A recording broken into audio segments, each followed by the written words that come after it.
Before we get started, a fair warning, this one's a bit of an epic. You'll already see it's rather longer than my usual pre-season videos, and this is just part 1. Each of the 17 teams and 29 drivers that will contest the US Grand Prix West at Long Beach, race 1 of the 1981 championship season, have been given a full potted history.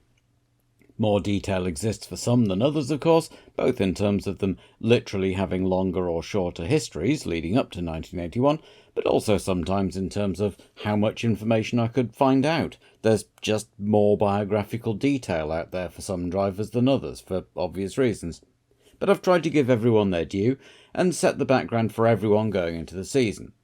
I've split this video up to make it a bit more manageable for me, as well as digestible for you, but I'm planning to get both, or possibly all 3, depending on how things go, parts out this week. Usually, I also give a roundup of the major world news stories over the winter as part of the season preview video, then focus on a couple of stories in the week or so leading up to the first race in that race's video, but this time I'll be putting all the news in the race video, so as not to make this even longer. As usual, I'll be doing Noom-free versions of the videos for those who want them. The links will be in the description. And I'll also make sure to timestamp each team and driver's entry. So if you just want to skip to your favourite, you can do that. Thanks in advance for your patience, and I hope at least you find it all interesting. Once the dust had settled on the abortive WMSA Breakaway Series, there was a 15-race calendar in place for the new championship, with Long Beach now the season opener in mid-March, followed by the rounds in Brazil and Argentina. The 1980 Italian Grand Prix had not been held at Monza, as the track was in the middle of upgrades following the tragic accident in 1978, and instead it had been held at the Imola circuit in Emilia-Romagna. The Italian Grand Prix was always going to return to Monza, but Imola had been a popular circuit, and so for 1981 the San Marino Grand Prix was born, the little republic providing a flag of convenience. The French and British Grand Prix were on alternating contracts, this year at Dijon instead of Paul Ricard and Silverstone instead of Brands Hatch, respectively, but there were question marks over the final race, scheduled for the 4th of October at Watkins Glen. The venerable old circuit in upstate New York had been increasingly unsafe in the modern era of F1, and the owners were now also deeply indebted, owing $800,000 collectively to the teams from the 1980 race alone.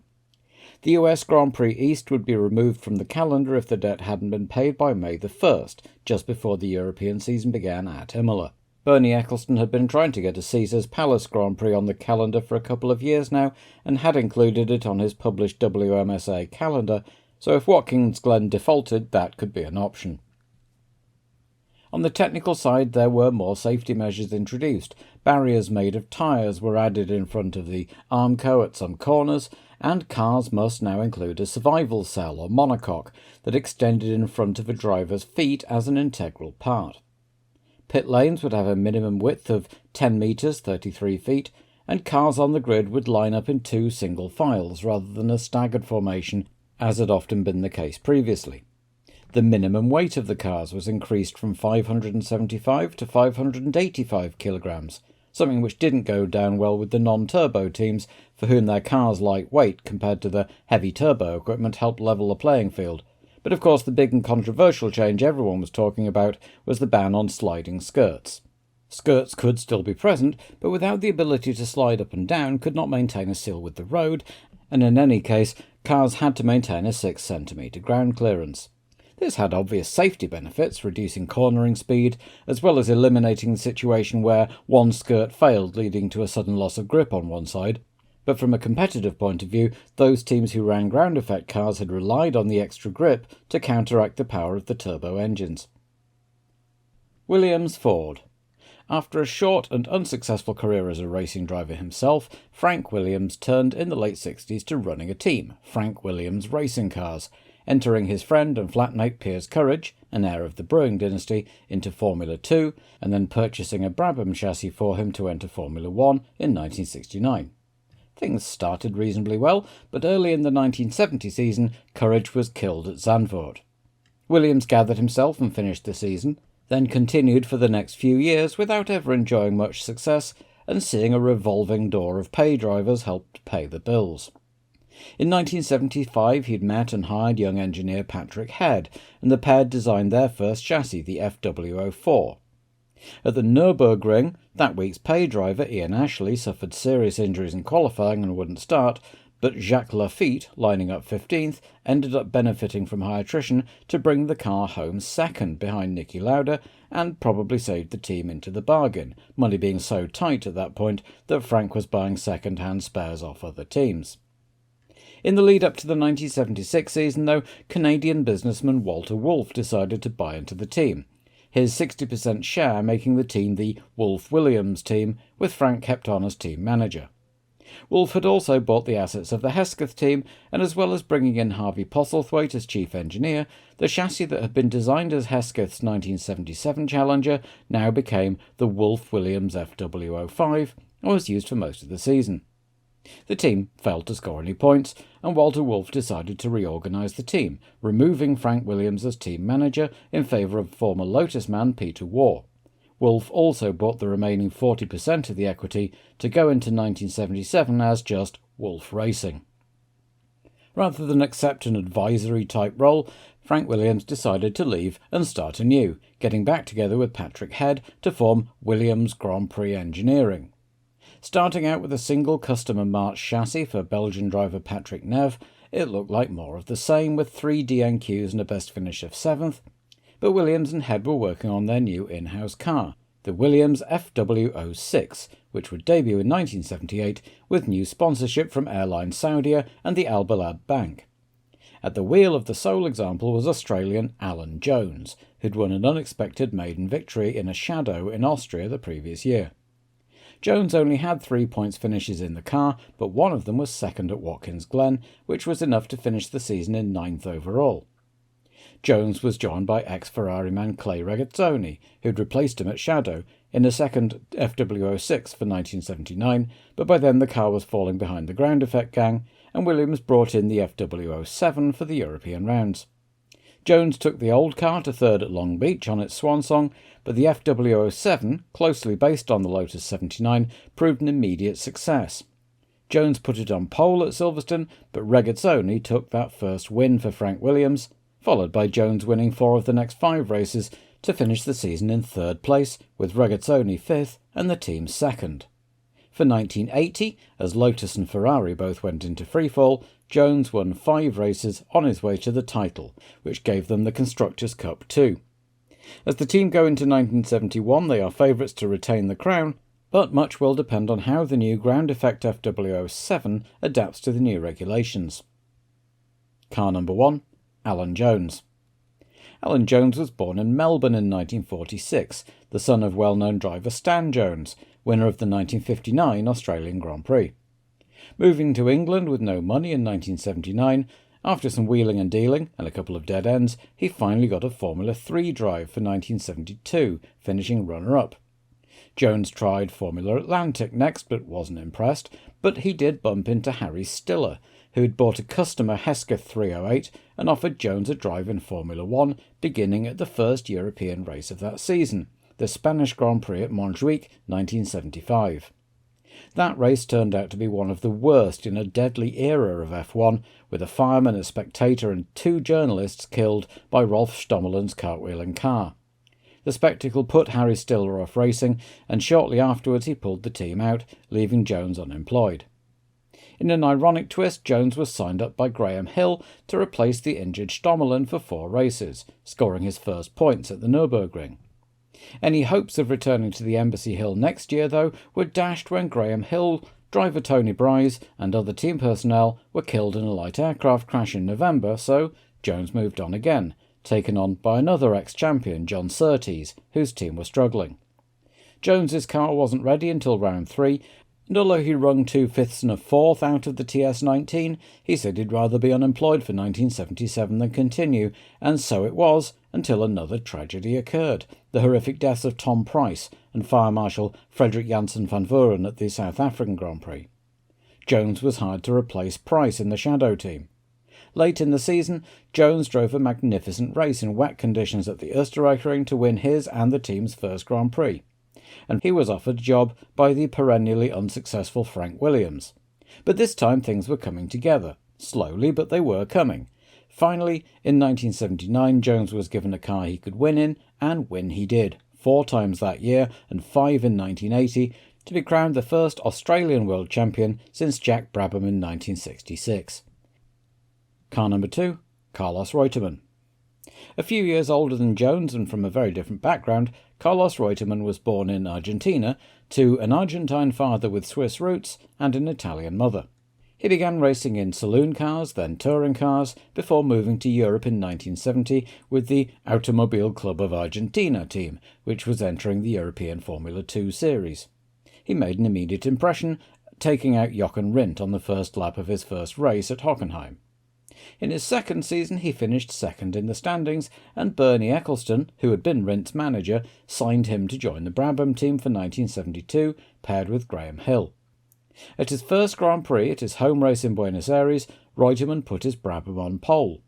That was as good as it got for a while. He finished 7th in that race and didn't score points until the penultimate round in Canada. He continued with Brabham in 1973, 2 third places and a win in the non-championship Brazilian Grand Prix, and into 1974 where he took his first championship win at Kyalami, the first championship win for an Argentine since Fangio, and Brabham's first since Sir Jack sold up in 1970. Reutemann won twice more in 1974 in Austria and the US, but reliability meant he only finished 6th overall. Next year the reliability was better, with a win at the Nürburgring on his way to 3rd. For 1976, though, Bernie Ecclestone had done a deal to use Alfa Romeo engines, and the result was a disaster. 4th place in Spain was one of just 3 finishes he managed before being asked by Enzo Ferrari to replace the injured Niki Lauda following his crash at the Nürburgring. But his first race with the Scuderia, the Italian Grand Prix, saw Lauda make a surprise comeback and a fine drive to 4th, while Reutemann, grudgingly given a 3rd car, was 9th and not required for the rest of the season after all. Replaced himself by Larry Perkins at Brabham, Reutemann must have thought he'd blown it, but for 1977 Clay Regazzoni left Ferrari and Carlos Reutemann was hired as Lauda's number 2. He won the second race of the season and early on looked like he might eclipse Lauda, but the Austrian soon reasserted himself to take the title, while Reutemann ended up 4th overall, having not won again. In 1978 it was Lauda who moved on, leaving Reutemann as number 1 driver at Ferrari, with Canadian rookie Gilles Villeneuve in the second car. That season was dominated by the JPS Lotuses of Mario Andretti and Ronnie Peterson, but Reutemann was best of the rest, picking up 4 wins to finish 3rd and satisfyingly ahead of Lauda in 4th. Ronnie Peterson's death at the Italian Grand Prix left an opening at the championship-winning Lotus team for 1979, and Reutemann made the move from Ferrari.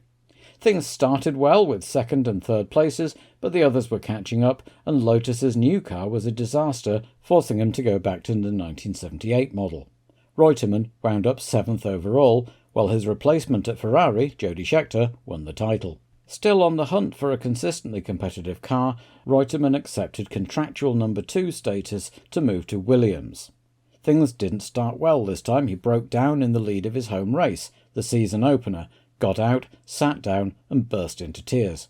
It got better. He won at Monaco and picked up a series of podiums to finish 3rd, while Jones took the title.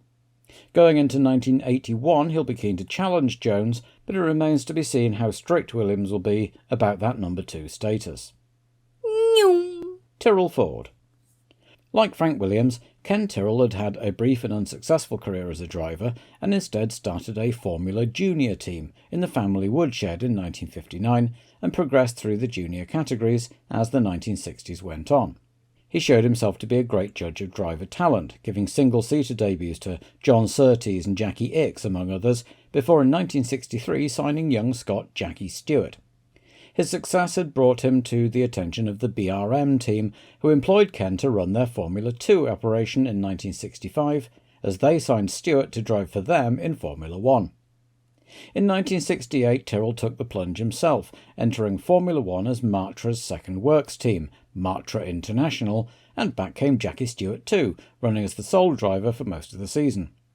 Stewart qualified 3rd for the season opener, only to drop out with an engine failure, then injure himself at an F2 race in Jarama. Once Stewart was back, though, the team never looked back, Stewart took their first win at round 5 in the Netherlands and then won twice more at the Nürburgring and Watkins Glen to finish the season as runner-up, with Stewart's points, and those of a second car entered in the last few races for Johnny Servo-Gavin, added to those of the less successful France-based Matra Works team to put the mark third in the Constructors' Cup. For 1969, Tyrrell began the year with Stewart and Jean-Pierre Beltoise, and the Scot won the opening round in South Africa, and then with the new car under him from round 2, won 5 of the next 7 races and came second once, on his way to his first world title, making Matra the top constructor in the process. But then things went wrong at a boardroom level. Matra merged with another French car manufacturer, Simca, which was in turn a subsidiary of Chrysler. Chrysler was a major rival of Ford and wanted Stewart to sever all ties with the Detroit firm who provided a big chunk of their budget, while another big chunk was provided by French fuel giant Elf, whose agreement with Renault prevented them from having anything to do with Simca. I hope you're following all this. So Matra pulled out of Matra International, leaving Ken to rebrand it as the Tyrrell Racing Organisation. 1970, as a consequence, was a bit of a bust, with a custom-and-march chassis for most of the year. Derek Gardner's Tyrrell 001 came at the end of the season, Stewart putting it on pole on its first time out, but retiring from all 3 races it entered. Still, onwards and upwards, and with the 001 updated to the 003, Stewart stormed through 1971, racking up 6 wins, 6 pole positions and 3 fastest laps across the 11-race series, winning his second title with 3 races still to go. At the last race of the year at Watkins Glen, Stewart's young teammate and protégé François Sévère won his first race after 3 previous podium visits, and Tyrrell finished the year as Constructors' champions. 1972 saw Stewart plagued with a stomach ulcer and not on top form, but still taking 4 wins and second in the championship. Then in 1973 a fully fit Stewart again took the title, his third. He'd already decided to retire at the end of that season, but hadn't made his decision public when, at the final race of the season, François Sévère was killed in a gruesome accident in practice for the US Grand Prix. The Tyrrell team and Stewart made the immediate decision to withdraw from the event, which incidentally gave Lotus the Constructors' Cup and meant Jackie would never quite reach 100 races. For 1974, Tyrrell recruited young South African driver Jody Scheckter, who'd put in a few odd appearances for the Yardley McLaren team without any great success, while in the other seat was another Frenchman, Patrick Depailler, who'd driven a few races for Tyrrell the previous year. Neither, however, had done a full season of Grand Prix racing before. The team had slipped back in the order despite the odd win, and looking for an edge, Derek Gardner came up with the radical 6-wheeled Project 34, the P34, for the 1976 season. Scheckter won with it once, in Sweden, the only race ever to be won by a 6-wheeler, and the team finished third overall, but Jody hated the car, calling it a piece of junk, and left at the end of the season.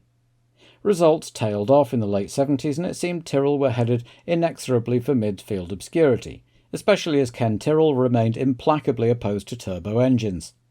1980's 010, designed by Maurice Philippe, was the first Tyrrell ever not to score a single podium all year, and with driver Didier Pironi signed to Ligier, Jean-Pierre Jarier was now joined by Irishman Derek Daly, but it says a lot that Tyrrell's most memorable moment of 1980 was Daly's hair-raising crash at Monaco. The 010 chassis continues into 1981, but the Candy sponsorship has gone, and with Jarier moving over to Ligier to deputise in the hopes of scoring a full-time drive, Ken has now signed up American Eddie Cheever with the second seat for rent for the time being. For the Long Beach race, it will be occupied by native Californian Kevin Cogan. Car number 3, Eddie Cheever.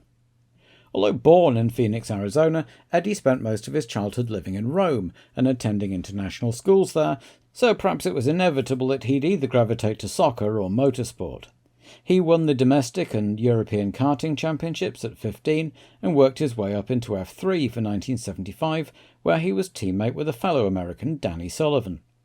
Moving to Ron Dennis's Project 4 team in Formula 2, he spent 3 years with them, finishing runner-up to René Arnoux in 1977.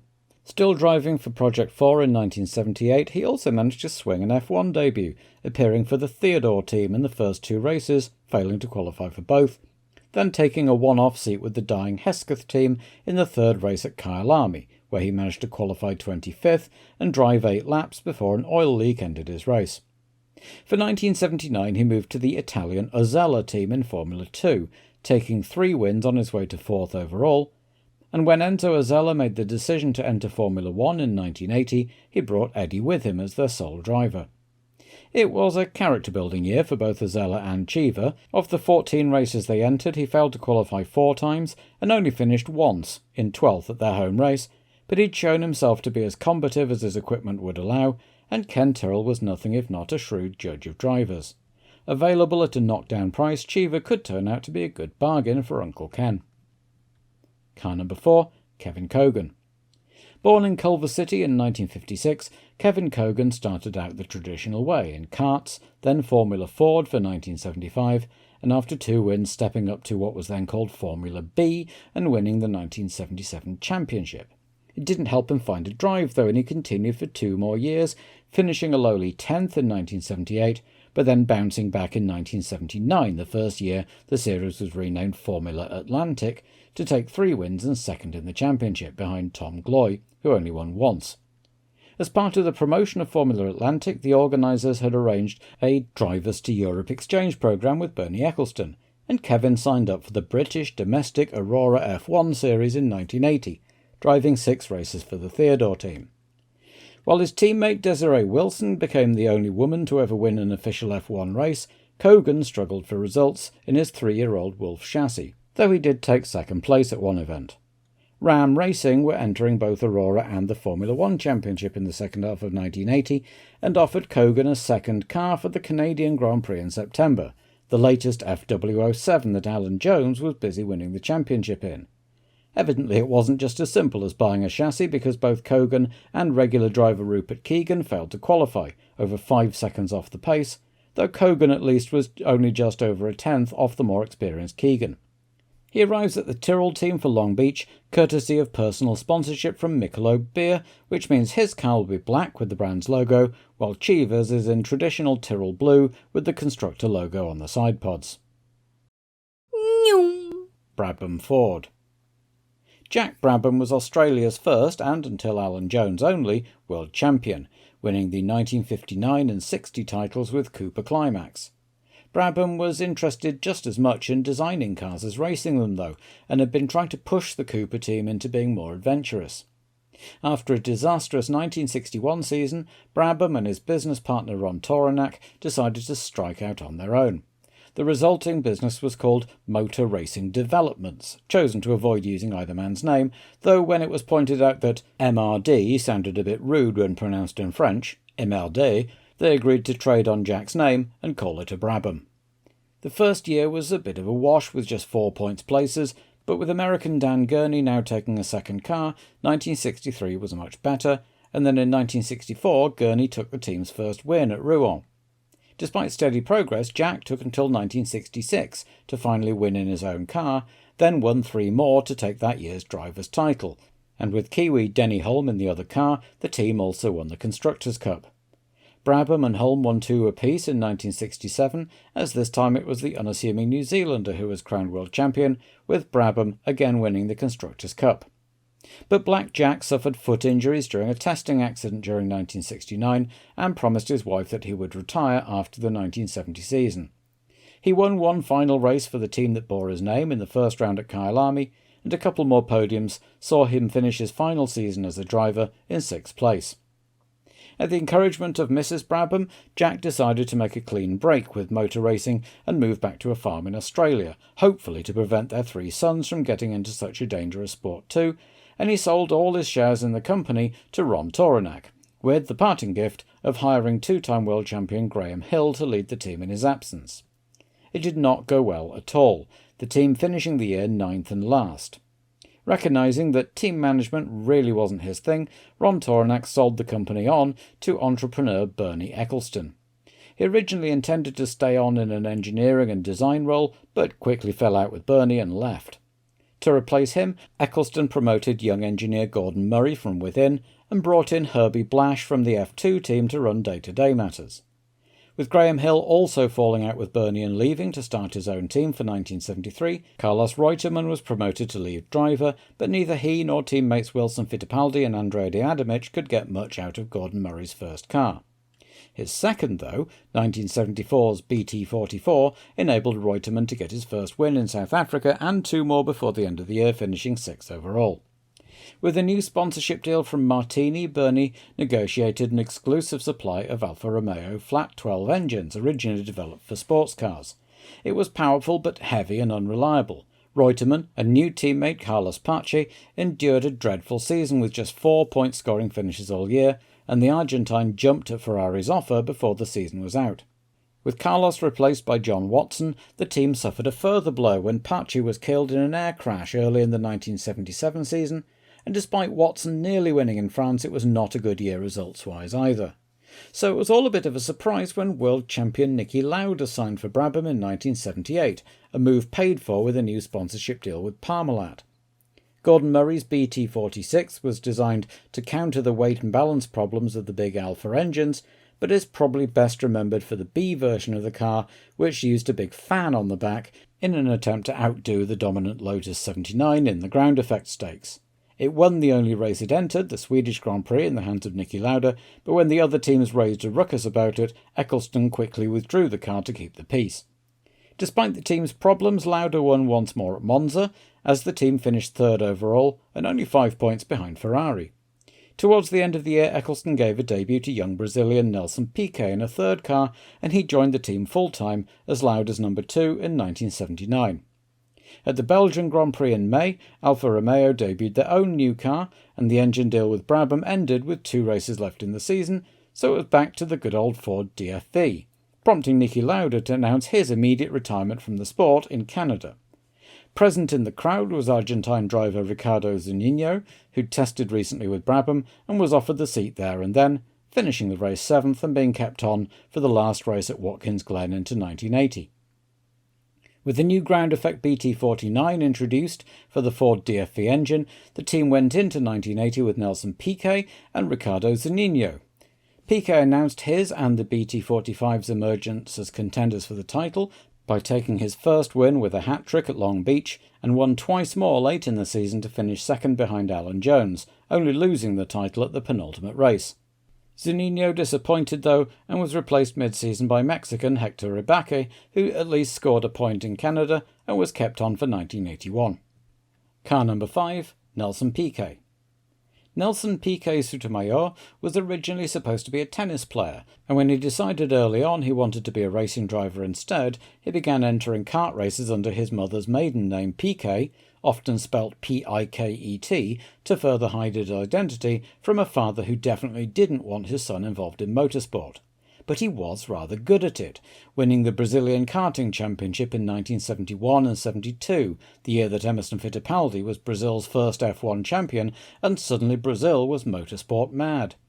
Piquet continued up the ladder, entering Formula Super V in 1975 and working his way up to be champion in 1976. Fittipaldi had said that young South American drivers needed to go to Europe to have a chance to develop if they wanted to get into F1, so off Nelson went, his father by now won over. He entered the European F3 Championship in 1977 and won 2 races to finish 3rd overall, before switching to British F3 for 1978. 2 concurrent series were run in British F3 at the time. Piquet dominated the British Amateur Racing Club Championship, but lost out to his main rival Derek Warwick in the British Racing Driver Club series.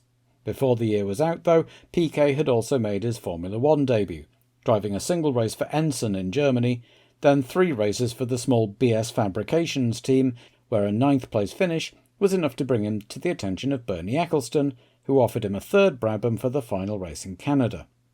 Qualifying 14th and finishing 11th a lap down, while both regular drivers were out by lap 10, was enough to get him a job full-time when Watson left for McLaren. 1979 was a slog for everyone at Brabham, and it took until Zandvoort for late August for him to score his first points for 4th place, but in 1980 it all came together. He was immediately competitive and scored his first podium at the first race of the season in Argentina, then his first win at Long Beach, chasing Alan Jones for the title all the way to the penultimate race. He goes into 1981 as one of the favourites. Car number 6, Héctor Rebaque.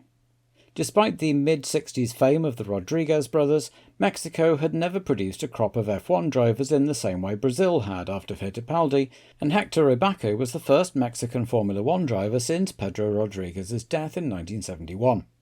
He'd begun his career in endurance racing, entering a number of 1,000-kilometre and 24-hour races over 1973 and 74, and founding his own team when other opportunities dried up, but he'd made contacts in England and spent 2 years trying Formula Atlantic there and in the US.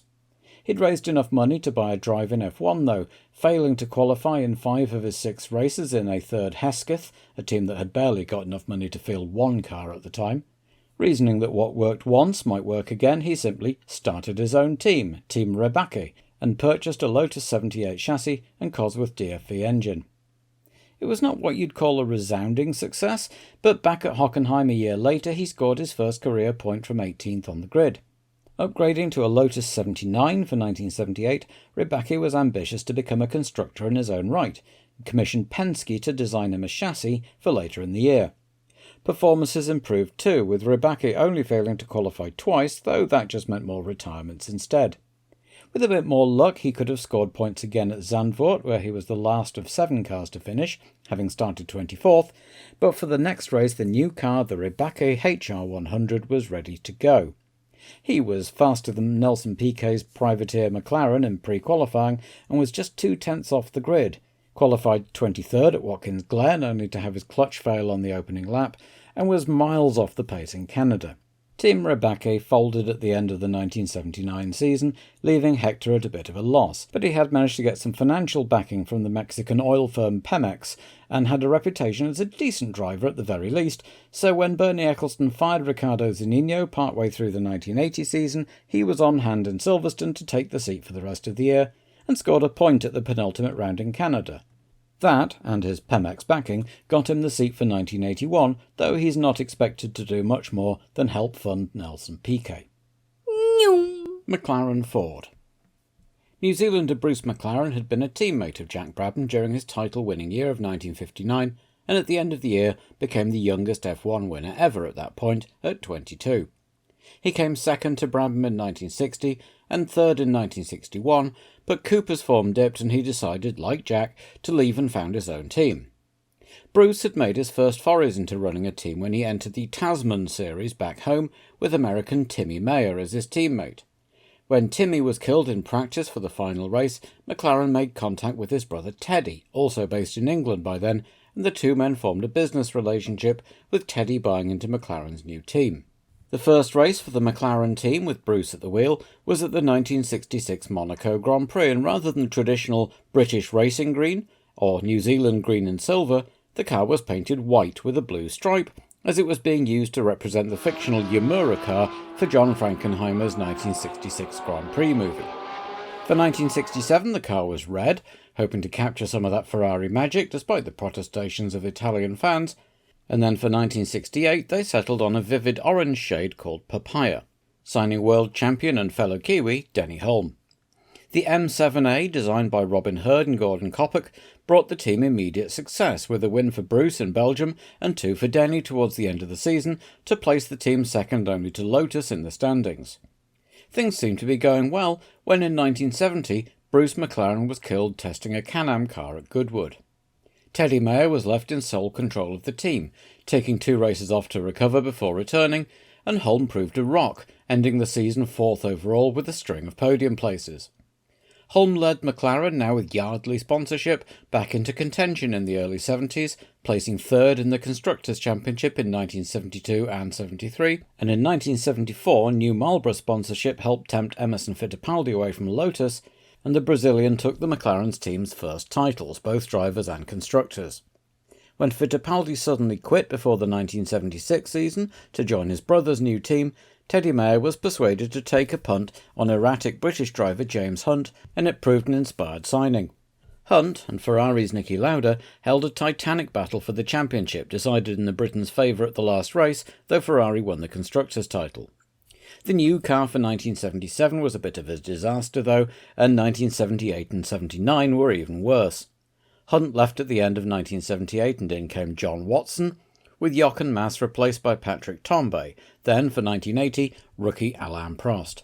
Finally though, Marlboro got tired of the constant underperformance and persuaded Teddy Mayer to merge McLaren with the successful Formula 2 team Project 4 Racing, which they also sponsored, moving to a new base at Woking and sharing management of the team between Mayer and Project 4 owner Ron Dennis.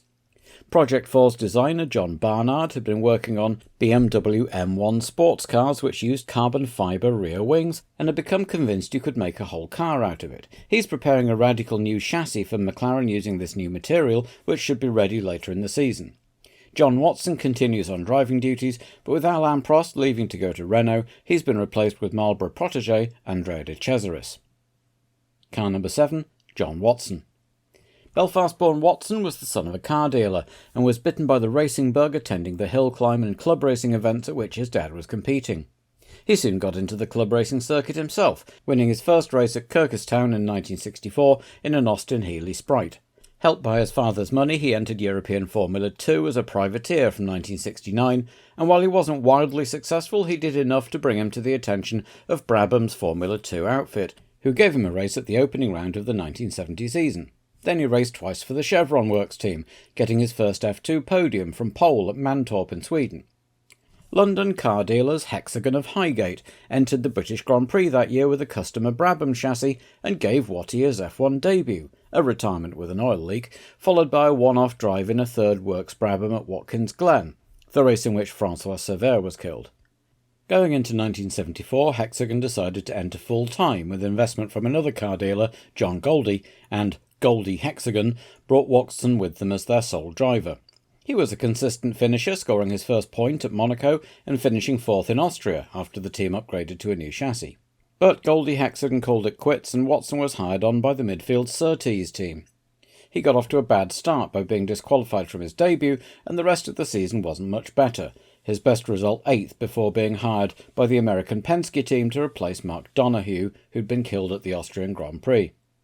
He continued as their sole driver into 1976, taking the team's first podium places in France and Germany, then an emotional first win for himself but also for them at the Österreich-Ring, a year on from Donoghue's death.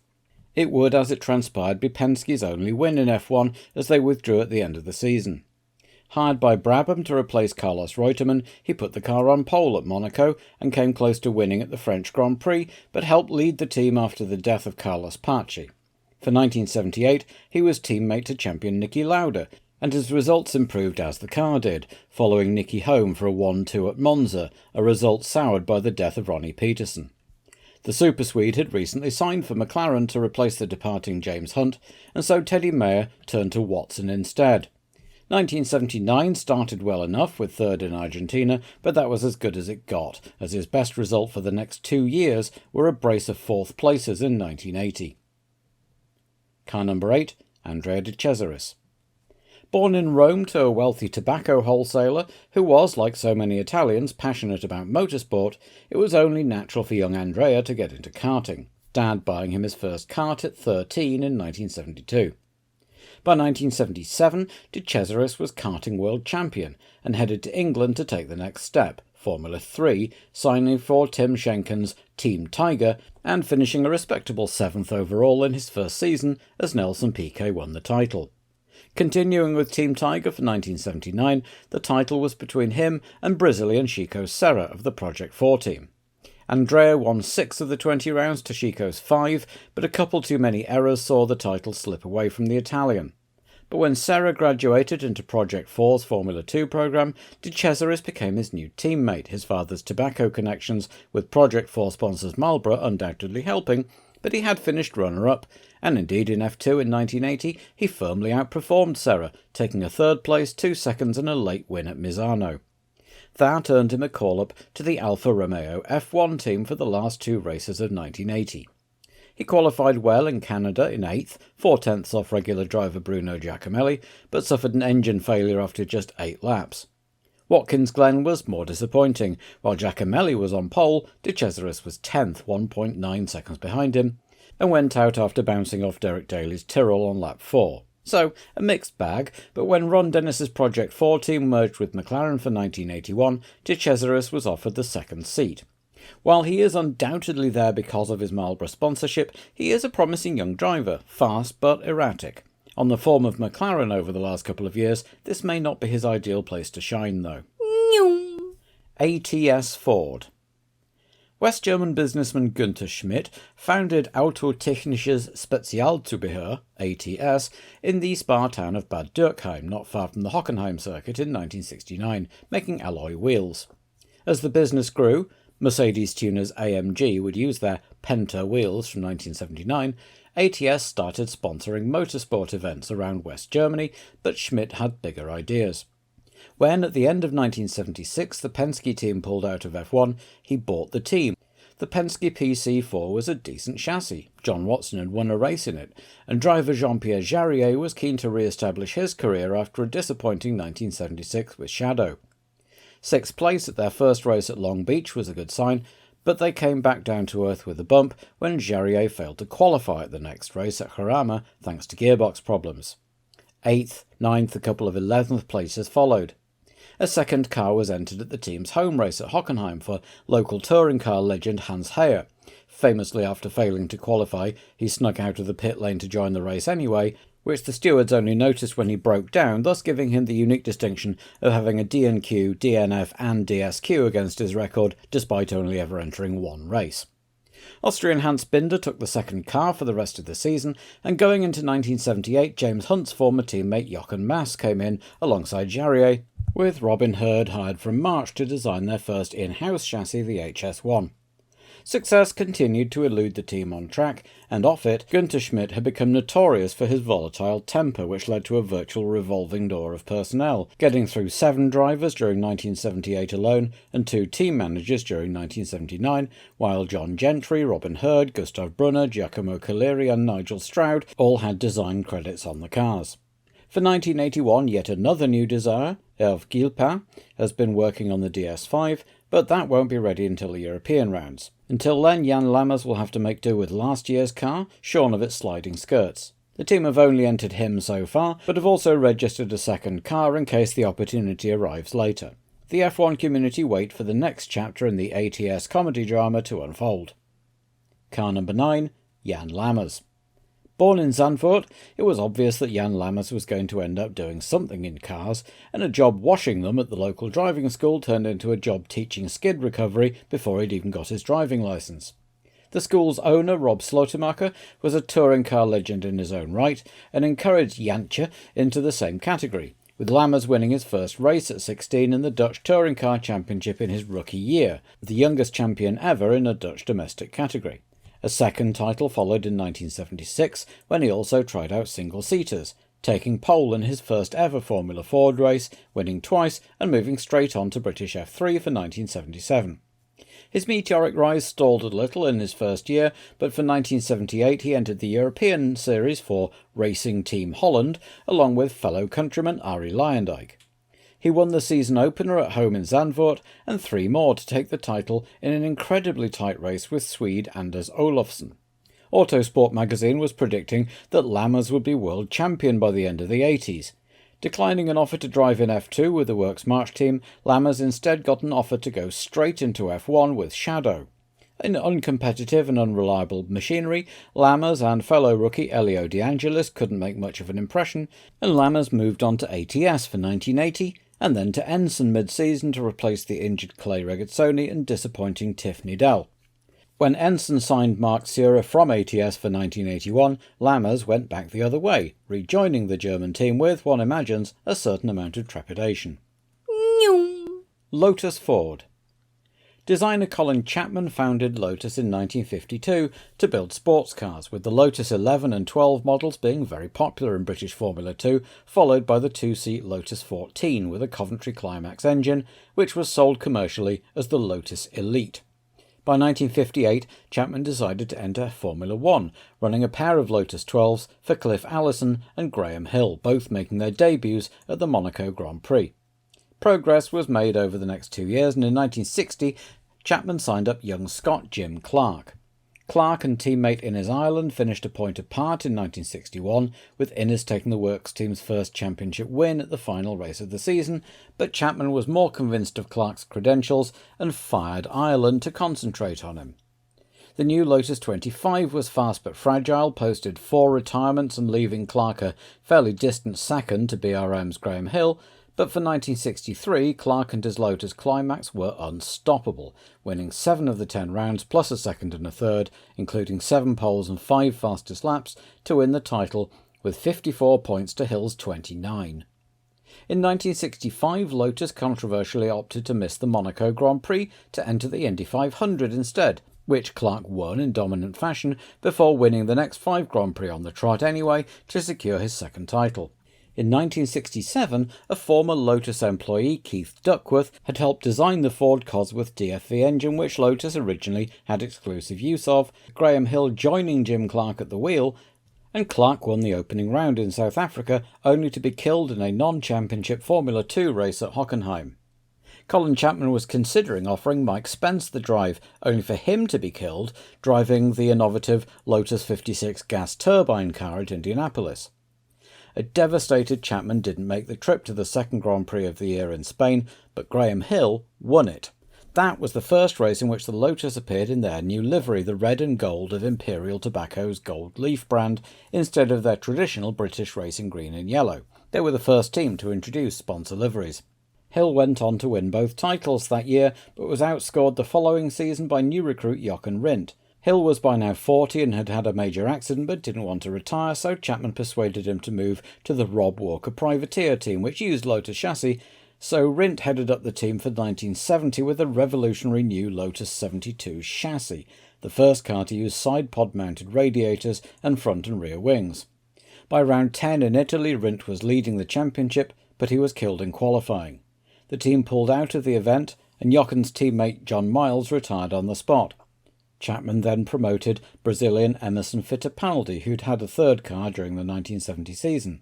Fittipaldi won just his 4th race to secure the constructors' title for the team and ensured that Rindt could no longer be caught and was declared the sport's only posthumous champion.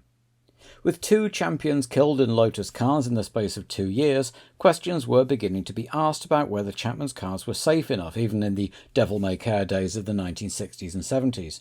But after more experiments with the gas turbine car during 1971, the latest version of the 72, now decked out in the gold-lined black of John Player Special, another Imperial Tobacco brand, the latest version of the 72 gave Fittipaldi 5 wins and the title, youngest champion ever at 26. A new Swedish teammate, Ronnie Peterson, joined MO for his title defence, impressed, and took over as team leader when Fittipaldi left for McLaren. By now, though, the others had caught up technologically, and Lotus endured several years in the doldrums before the new car for 1977, the Lotus 78, was another piece of innovation that changed the sport. With the undersides of the side pods shaped like upside-down aircraft wings with movable skirts forming a seal with the ground, all of which effectively sucked the car down onto the ground, providing immense amounts of grip, the so-called ground effect. It was a revelation, winning 4 races for Mario Andretti and 1 for Gunnar Nielsen, and might have won more if it hadn't been for a string of retirements late on.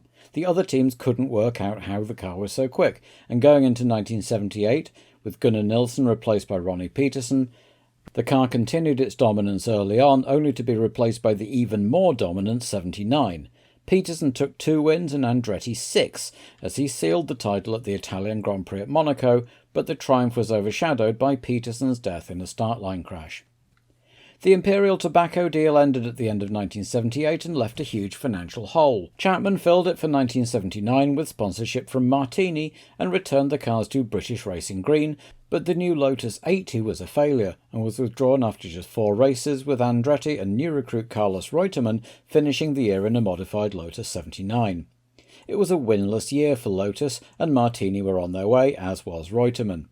Chapman hired Elio de Angelis to partner Andretti for 1980 and took on a sponsorship deal with Essex, a petrochemical trading firm run by the charismatic David Thiem. A new 81 chassis for 1980 was given an unusually lavish launch at a theatre in Paris, lowered from the ceiling with a tux-clad Mario Andretti sitting nervously at the wheel. Teams spent lavishly and enjoyed the high life, though critics suggested the money might be better spent developing the car, which turned out to be another dud, Mario Andretti scoring a single point in it at Watkins Glen, and left the team over the off-season. The team's test driver Nigel Mansell has been promoted to the race seat for 1981. Car 11, Elio de Angelis. Like Andrea de Cesaris, Elio was born in Rome to a wealthy father, in his case a property developer with an interest in racing.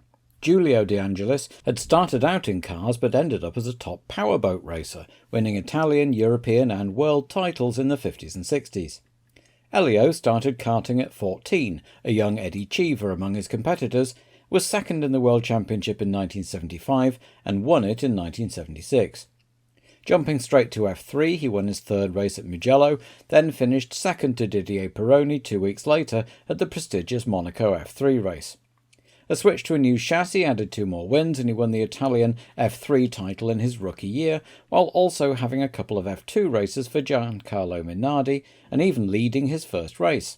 Giancarlo Minardi would later recall that late on in 1977, Elio was considered by Enzo Ferrari as a short-term replacement for an injured Niki Lauda, but Il Commendatore wanted him to do 2 races with the backmarker Surtees team to prove himself, and De Angelis Sr. was adamant that that would be a bad move.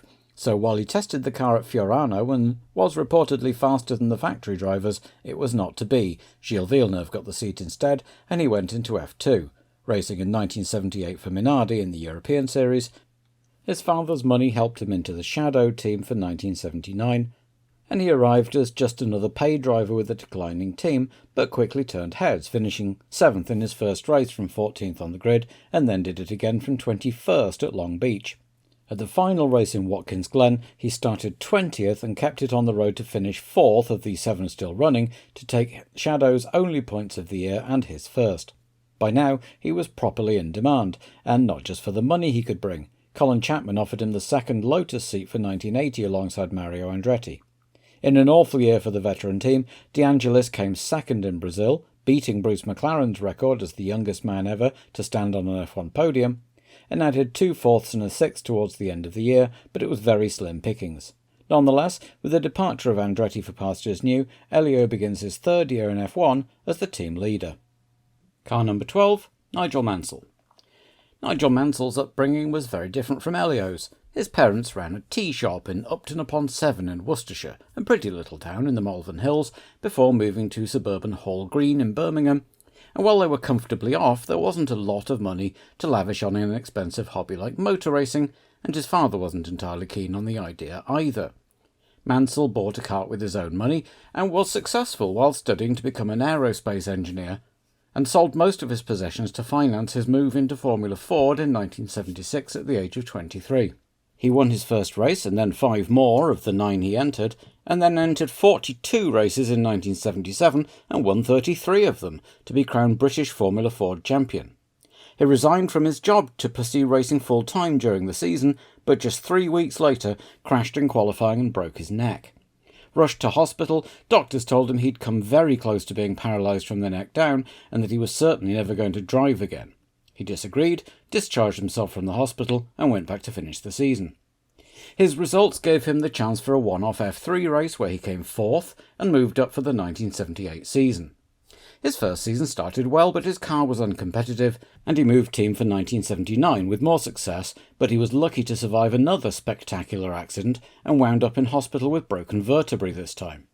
His efforts had netted him 8th place overall, though, and brought him to the attention of Colin Chapman, who was looking for a new driver for the 1980 season to partner Mario Andretti. Mansell and several others attended a test day, Nigel getting through the day with painkillers, and while the race seat went to Elio de Angelis, who had a year's racing experience in F1, Mansell was offered the role of test driver, and his performance in the car was enough to convince Chapman to enter him in a third car, a development version of the 81, in 3 races late in the season. In the first, a fuel leak in the cockpit gave him first and second degree burns to the buttocks, an engine failure ended his second, and he failed to qualify in the third after an accident. He had been planned to enter the last 2 races as well, but Mario Andretti wrote off his car in Canada, meaning Nigel had to hand over his chassis. Despite his lack of results and over the reservations of chief sponsor David Team, Mansell was nonetheless confirmed as the full-time race driver for 1981. Ensign-Ford. Ensign were founded by Maurice "Mo" Nunn, who'd had a short career as a driver but was well known for his ability to set up and prepare cars. When his driving career petered out, he decided to build cars instead and set up a team called Ensign. Quote, "It sounded like a racing car sort of name," and started working on a Formula 3 chassis, with glass fibre bodywork made by a local boat building firm. With driver Bev Bond at the wheel and backing from the wonderfully named Bob Howlings, the car nearly won on its first time out, losing in a photo finish before going on to win the title. And in 1972, the adventurer Ricky von Opel, born in New York to the car dynasty but racing under the flag of Liechtenstein apparently just for the hell of it, won the title in his Ensign. He commissioned Nunn to design him a Formula 1 chassis for the 1973 season, and so Mo was going into the big time. After delays in getting the car designed and built, it finally debuted at the French Grand Prix. Ricky qualified last, nearly 7 seconds off the pace, and trailed in 15th and 4 laps down, but he did finish. His qualifying performances improved, but reliability proved an issue for the remainder of the season. In the first race of 1974 in Argentina in January, von Opel was last on the grid, 7 seconds off the pace again, and walked out of the team before the race. With no driver and no funding, Ensign missed the rest of the flyaway races to try and find both before the European season began. By the Belgian Grand Prix, Ensign had backing from Hong Kong billionaire Teddy Yip and Yip's protégé Australian Vern Schuppen in the car. 15th on his debut was encouraging, but he put it in the wall at Monaco and then didn't qualify in Sweden. Mo Nunn's attempt to sneak him onto the back of the grid anyway spotted and earning him a disqualification.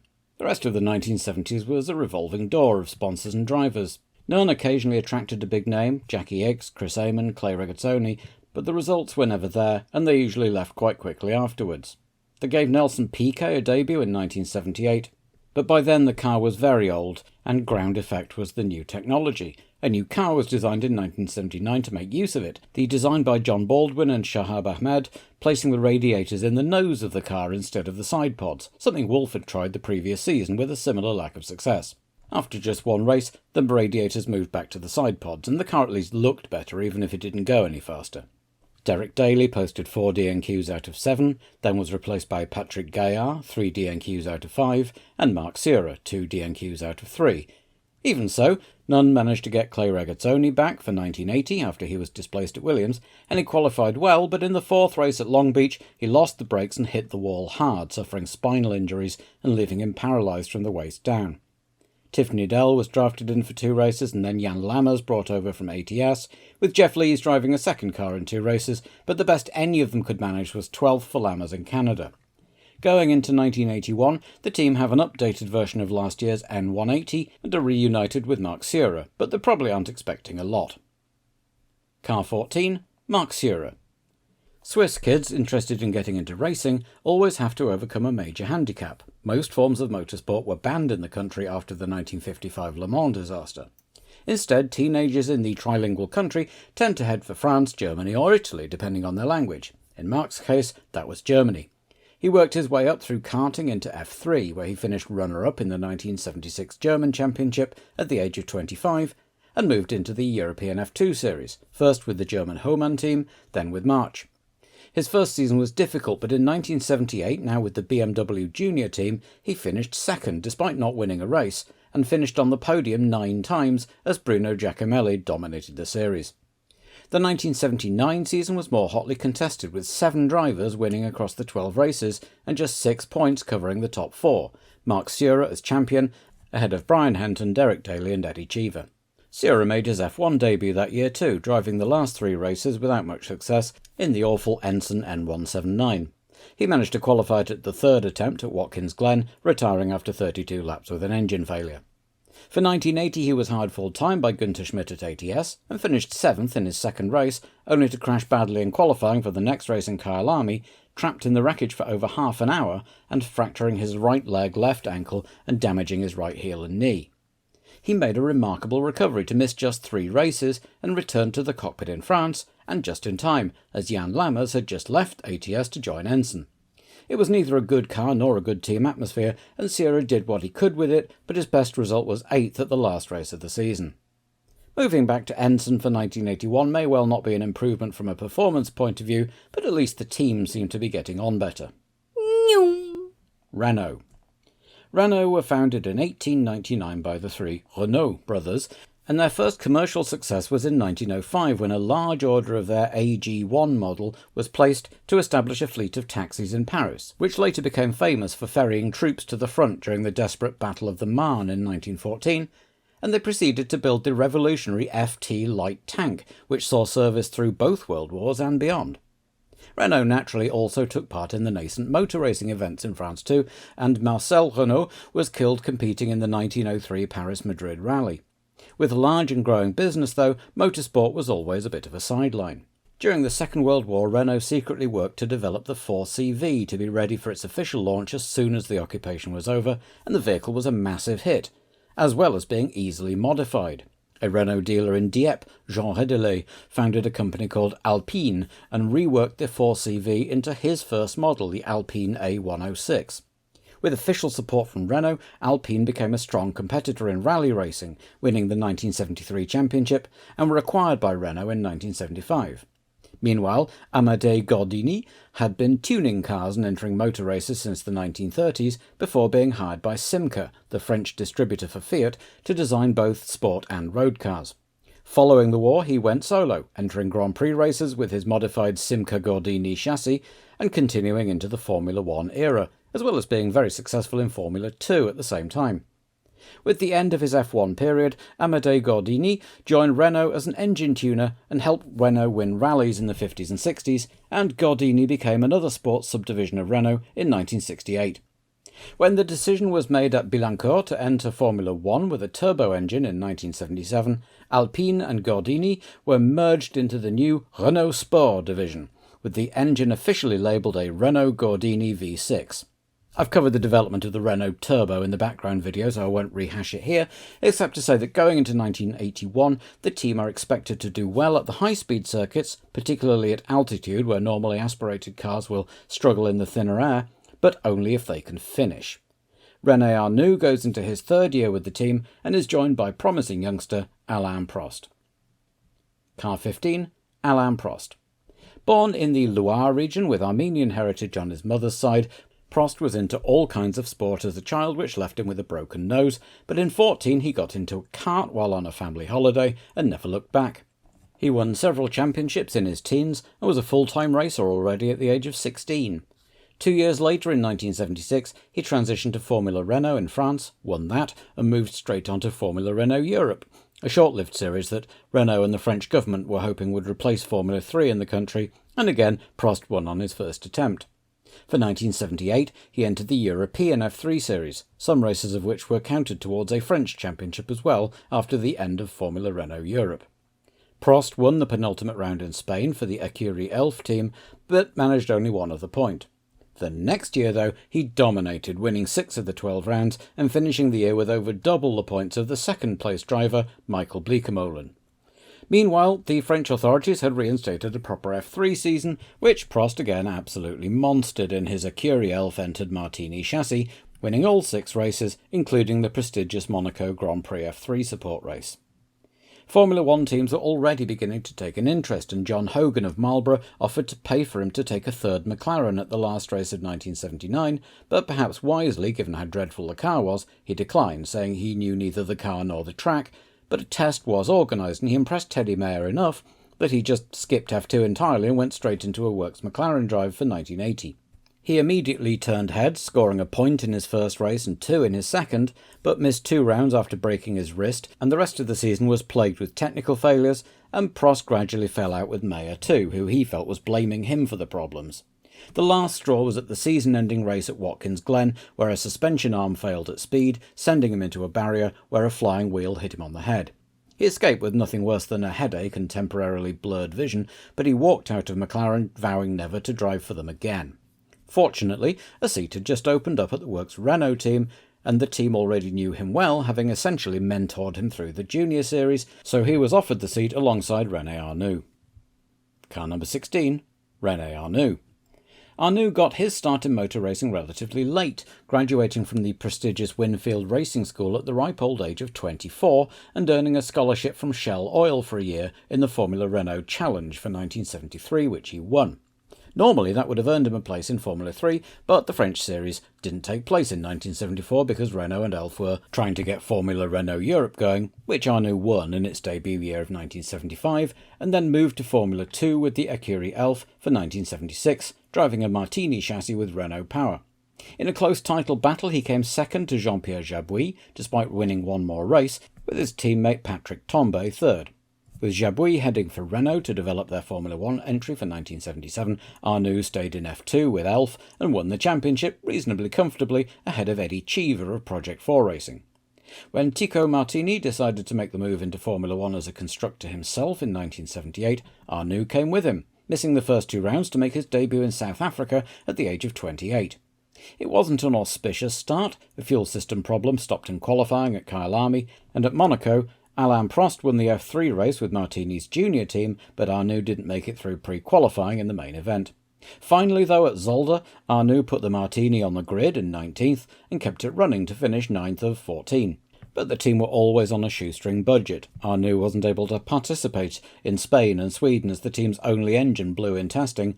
Then they were excluded from the British Grand Prix because the organisers wanted to reduce the number of participants. Arnoux managed one more 9th place, last of the classified finishes in Austria, and then his rear wing collapsed at the next race in Zandvoort, and that was that. Martini folded before the Italian Grand Prix, and Arnoux was left without a drive. He was hired by the dying Surtees team for the last 2 races, finishing 9th again in his first race before retiring from the second. It hadn't been a great introduction to Formula 1 all told, but when Renault expanded to a second car for the 1979 season, it was Arnoux who got the coveted second seat. After a series of technical failures, he finally got his first finish in Spain, 9th again, followed 2 races later by his first podium finish after that classic battle with Villeneuve at Dijon, while Jabouille was busy taking the team's first win. He went one better with second at the next race in Silverstone and added another second place at the last race to end up the season 8th overall. 1980 started in familiar fashion, a suspension failure on lap 3 of the opening race, but at the second event in Brazil he came through from 6th on the grid to win, then did it again, this time from the front row in South Africa. The rest of the season was a comparative disappointment as unreliability restricted him to just another second place and 2 other points finishes, but Jabouille's departure for Ligier leaves René as team leader. Right, that'll do for now. Next part coming later in the week. Stay tuned.